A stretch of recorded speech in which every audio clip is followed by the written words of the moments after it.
I welcome you in the last lecture of this particular course, that is the 20th lecture regarding legal compliance for incorporating startup, and I am in the module called financing and legal compliance, and I am specifically talk with you regarding the issues of instruments. Until now, I have talked with you that how you can capitalize your business, which form of the business can access what kind of sources of financing or funding.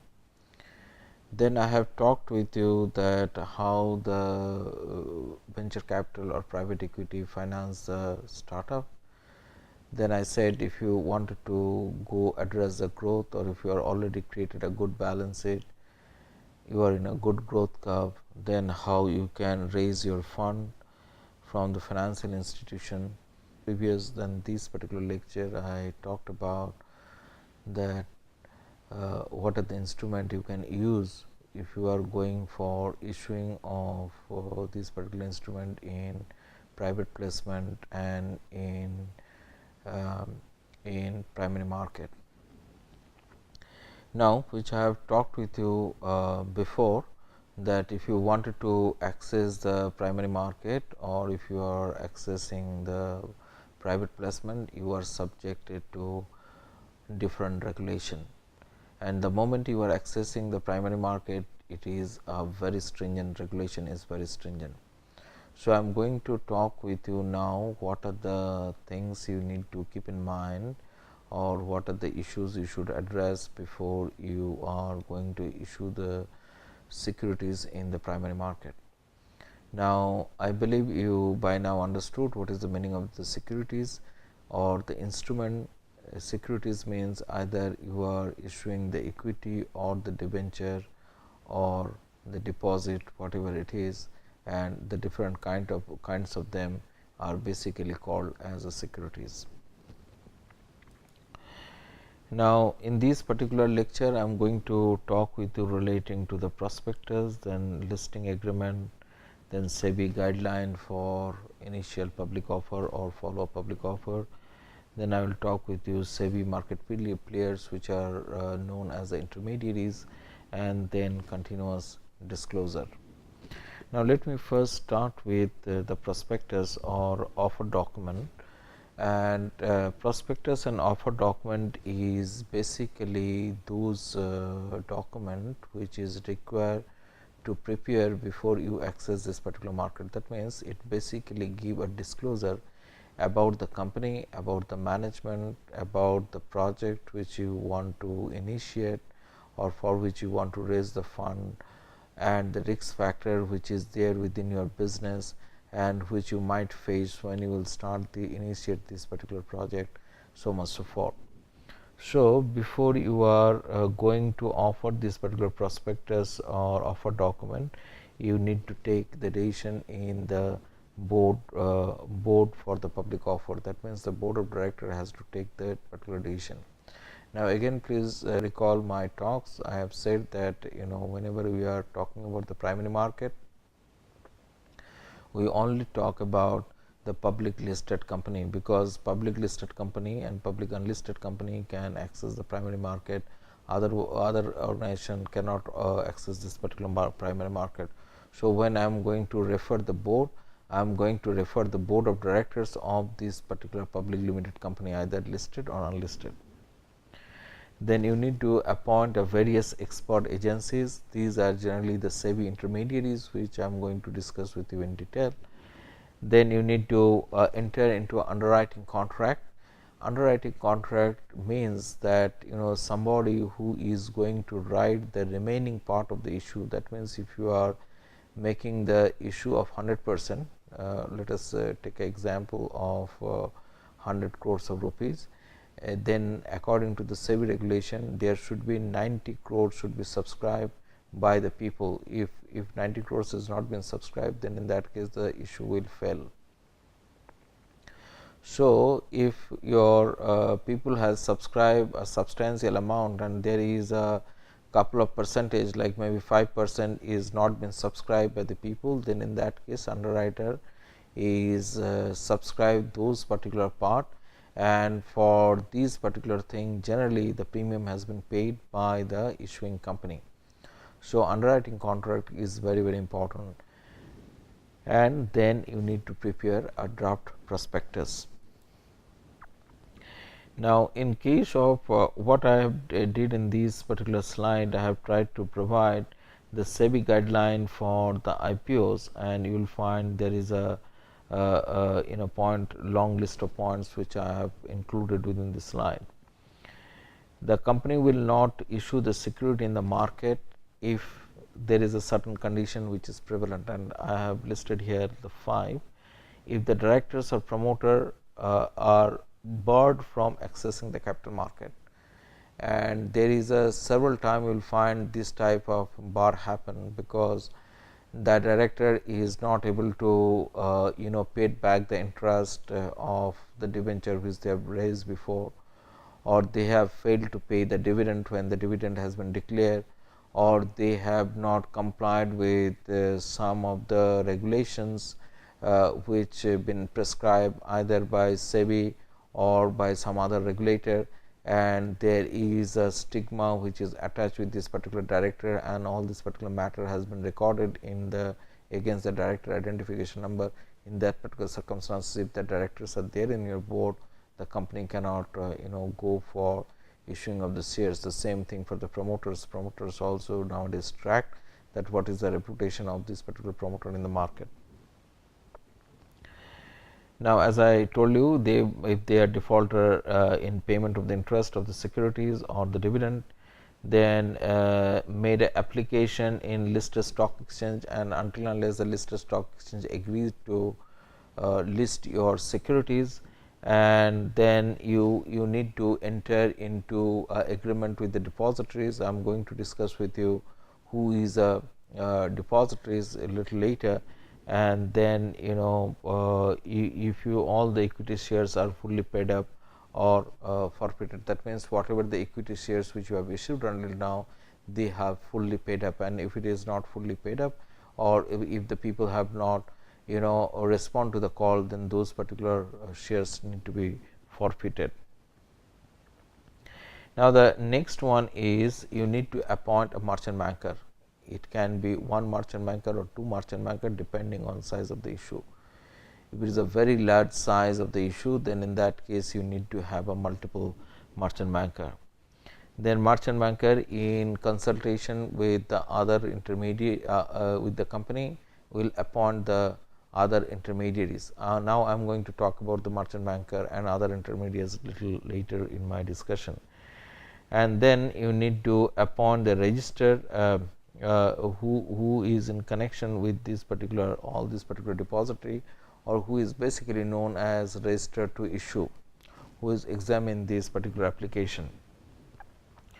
Now, company should file the offer document with the board. Board here is security is SEBI, and SEBI is going to scrutinize this particular document, but SEBI put a disclaimer in this particular document prospectus that SEBI is no way responsible for the information which has been stated into this particular document. SEBI is basically held merchant banker responsible if they found that whatever the rules has been specified is not been complied with. Now, the document submitted before the SEBI or the board is the agreement between the lead manager and the banker, merchant banker. Then inter se allocation of the responsibility, that means what type of responsibility who will hold. Then they need to do the due diligence certificate, means financial health relating to the company, the balance sheet of the company, then matter which I have talked with you relating to the director's credential and all those particular issue. Then due diligence certificate from debenture trustee in case of a convertible debenture, because you need to appoint a debenture trustee is a person who basically take care of the interest of all the debenture holder.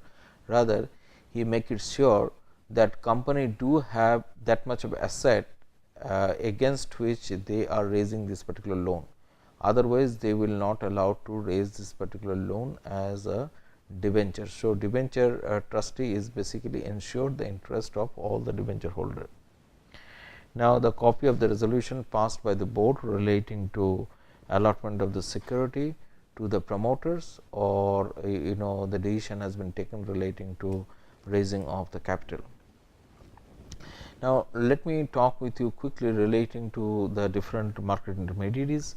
Those people who are participant in the issues are the merchant banker, lead manager, manager to issue, banker to issue, underwriter, and the stock brokers. Now, merchant banker is an expert body, or is again a company or expert company who are registered with the SEBI, and whose work is to do the compliance of all the regulation which SEBI prescribes, and they are actually the people who arrange the entire issue. That means, they also arrange the drafting of the prospectus. Drafting of the prospectus is a tedious document, because once your organization has been grown from startup, you have a different department, different unit, and different business transaction, and you might have a history of this particular transaction, and you need to collect all the informations when in this particular offer document. And furthermore, you need to also analyze the different kind of the risks which you might face, or which this particular new project will face. So, this is a complex process, and you need to have expertization for doing this particular thing, and merchant banker do have this particular expertise. Now, merchant banker also appoint the other intermediaries, and they also facilitate in the book running. Book running means nowadays security is not being issued in a fixed amount. That means, if you decided the face value of the security will be 10 rupees, you might charge a premium on that particular security. So, face value means which you actually wanted to get out of that particular issuing of the instrument. It can be the 10 rupees you wanted to get, but you want to charge a premium, because by now you have a reputation, you have a good business, and you have a good reserves.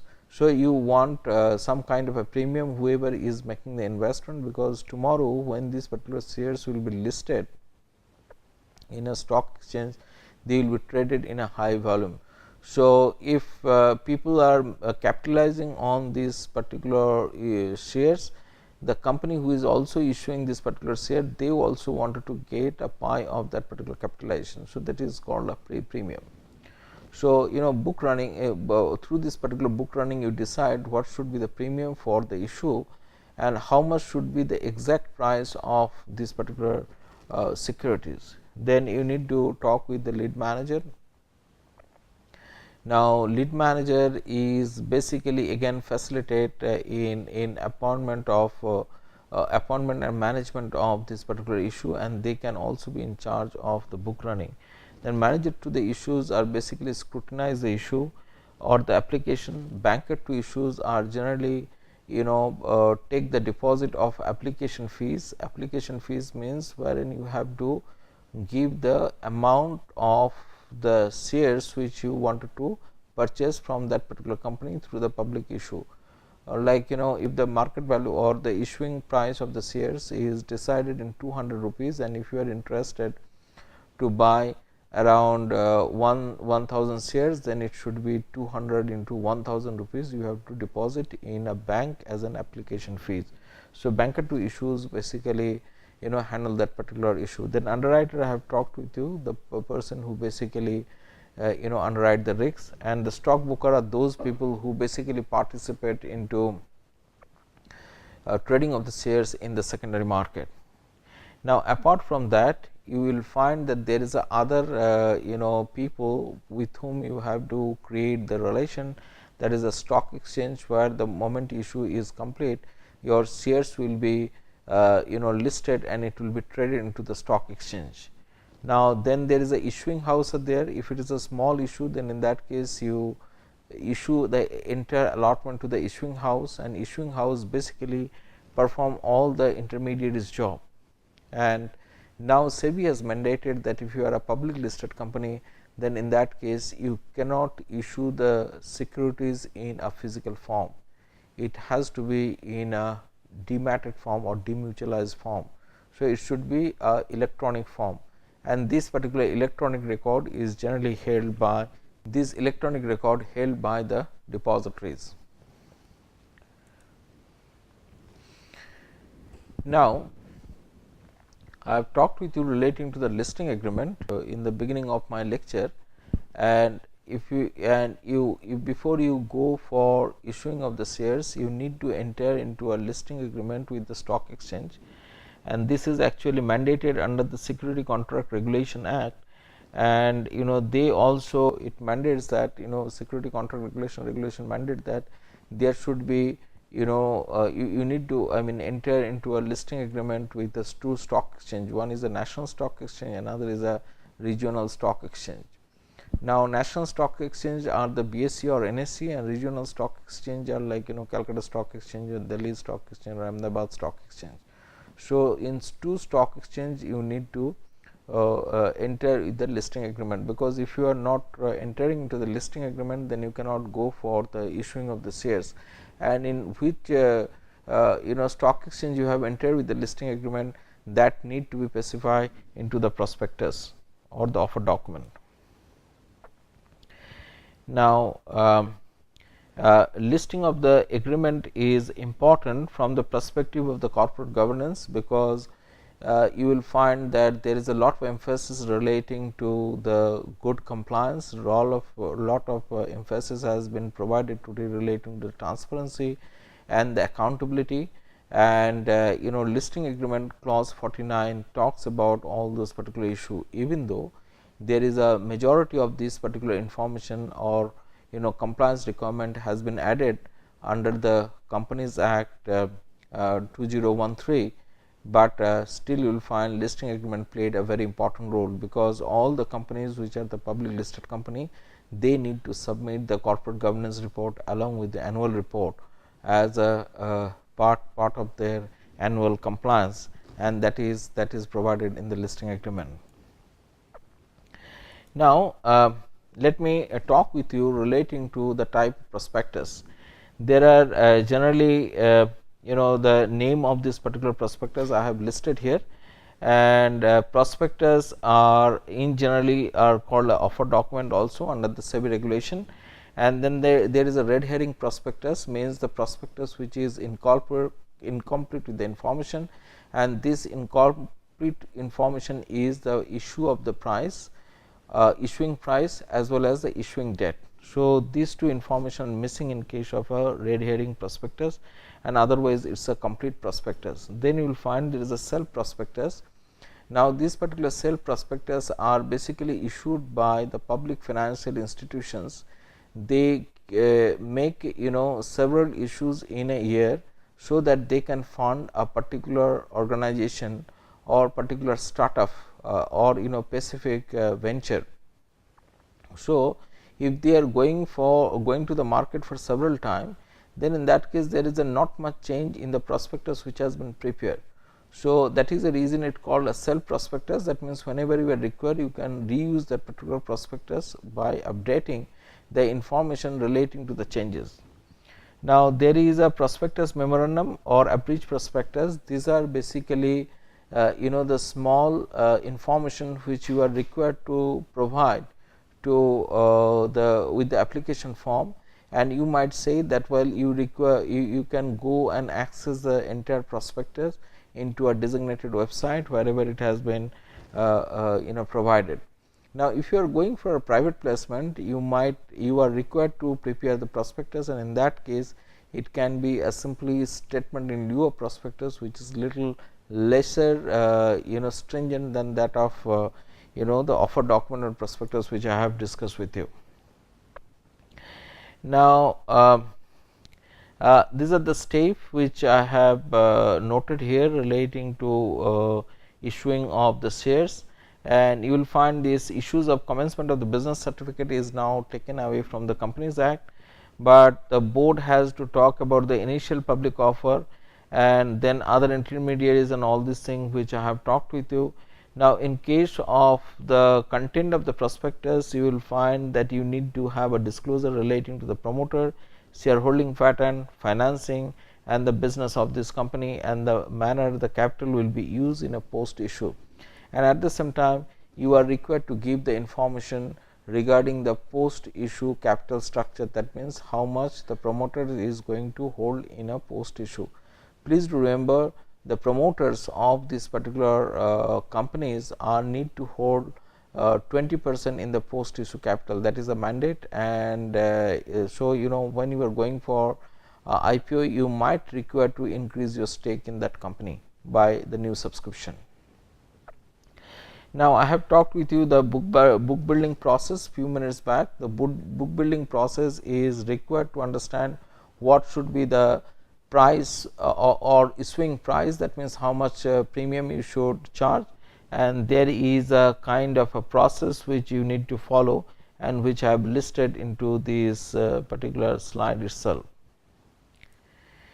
Now, these are the methods which you need to follow. You can go through these particular slides, and it basically talk about that what are the number of securities you are specifying, then the minimum per days when the book will be remain open, and then the bid cannot be entered lesser than the floor price. And now, let me talk with you relating to the demat or public issue, because I have told you that dematerialization one of the important aspect in nowadays, because any public company, if they wanted to issue the shares or any other securities, that has to be in the electronic form.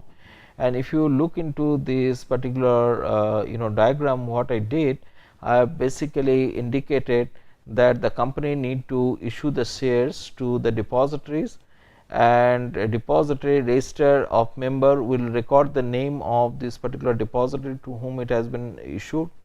Now, depositories again allocate these particular securities in the depository participant account. Depository participant is basically hold the account of the applicants, whoever is applying for this particular security, and they are going to allot this number of securities the applicant is applied once their application is been scrutinized and they found eligible for this particular issue. So, this has actually facilitated in transacting in the secondary market, that means in stock exchange trading. It also facilitated in liquidating these particular securities, and at the same time this is also help for better transaction, because it has reduced the theft security security instrument theft, or losing of this particular security instrument which used to be in case of the physical form.